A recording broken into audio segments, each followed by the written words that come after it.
আবার যুদ্ধে যাবো মা। ওই ফোরাতপুর আমি উদ্ধার করবো মা। ওই ফোরাতপুর উদ্ধার না হওয়া পর্যন্ত এই আব্দুল আহমেদ কিন্তু না, একবার শুধু আমার ওই স্ত্রীর মুখখানা। আমি বুঝেছি তোর স্ত্রীর মুখ দেখিতে অভিলাষ, তাই না? তবে যাও,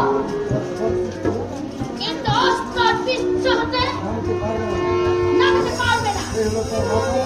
এ হলো তোর মাথা।